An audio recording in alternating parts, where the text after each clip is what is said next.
Hey, what is going on, guys? Welcome back to the Journey Podcast. I have a concept here that I want to share with you guys that I learned in a book I read this week called Outliers. Now, this book is actually very interesting, and I recommend all of you guys to read it. It's a study on success and how success isn't some inherent gift or self-made scenario that people make. Like people think of like Bill Gates or Elon Musk or Warren Buffett and think of like a self-made person.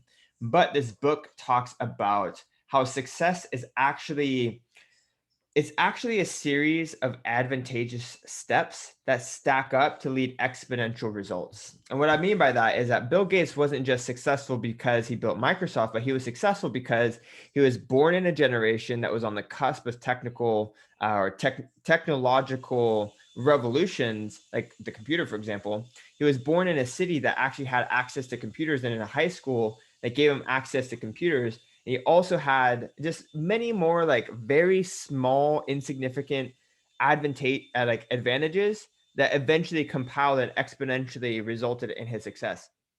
But this book is all about how that actually plays out into what we think about success and who successful people are and the situations that come out of it. So it's a very interesting book. I recommend you guys go out and read it. But one of the things that I thought was interesting was a concept I was talking about how work and fulfillment is correlated, and was very very interesting is that what was told was that work and money is not actually correlated to job satisfaction. That past a certain threshold of money, job satisfaction, getting paid more doesn't make you more satisfied. What actually makes you more satisfied comes down to three things: autonomy, complexity, and effort and reward, right? And I'll pretty much break down what those three things are and then give you an example that the book gave to show, what like an example of that would be, right? So let's talk about effort and reward. That's number one. So the first thing that a job needs to have in order for you to be truly satisfied is effort and reward, meaning that the more effort you put in, the more rewards you get out. So that way you're not just putting in more work for the sake of putting in more work, but you are actually able to get more reward out of this out of an equivalent effort that you put in. So that way you're actually rewarded for the efforts that you put in. The second thing is complexity, right? We want to be challenged. We want to be pushed to our limit. We want to have, you know, our brains engaged in the work that we are involved in. And so complexity is another factor of fulfillment for work, meaning that the work needs to be challenging and we need to be challenged every single day with the work that we do. And then last thing is autonomy, meaning that we have freedom and control over our decisions at work.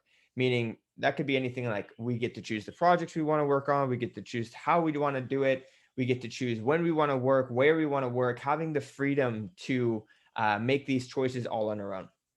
They say those three things actually have more contributing or more contributions to work satisfaction than more money.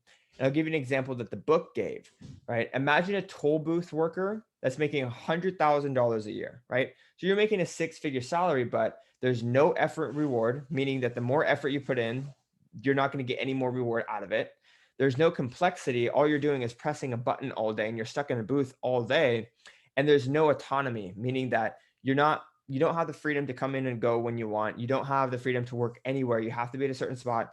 And there's no like complexity with the work you're actually doing. You're just pressing a button, but you're making $100,000 a year, right? Would you rather have that, or would you rather be an architect, right, making $75,000 a year? But with an architect, the more effort that you put in, the more reward you're going to get out, meaning that the harder you work on this project, the more beautiful and fulfilling that work is going to be. It's complex because your brain is being challenged to come up with this project and actually see it to fulfillment. And it's also autonomous because you get to choose and make the decisions on a daily basis that goes into this project. But you're only making $75,000 a year, right? They say that most people would actually choose to be an architect making less money because it has those three contributing factors. And I thought that was really interesting to think that, money is not always tied to satisfaction with work. You could be making six figures a year, but if you don't have those three things in your work career, then you're not going to be as satisfied as someone who say is making a little bit less but has those three things. Right Now I think about online coaching when I hear this story because online coaching actually has all three of those things. With online coaching, you have effort and reward, meaning that the more effort that you put in your business, the more fruitful your business is going to be. You have complexity because you're working with people all day, and you have, these different scenarios and different challenges to where you can program these people and like get different results. It is complex, right? And then you also have autonomy, meaning that you get to choose who you want to work with, when you want to work, where you want to work, what your prices are, what goes into your business projects. So you have all three of those things in your work satisfaction. So I would say even if you make $30,000 a year being an online coach, it's much better making $50,000 a year working a 9 to 5 you hate, right? But there's no reason why you can't make six figures doing what you love, right? So it's definitely possible to make six figures with your online coaching business, and having all three of those things. So I read that in the book, and it really stood out to me. And it's probably going to be something I continue to teach the generations moving forward. But I wanted to share that with you guys. Hope that resonated. Catch you in the next one. Peace.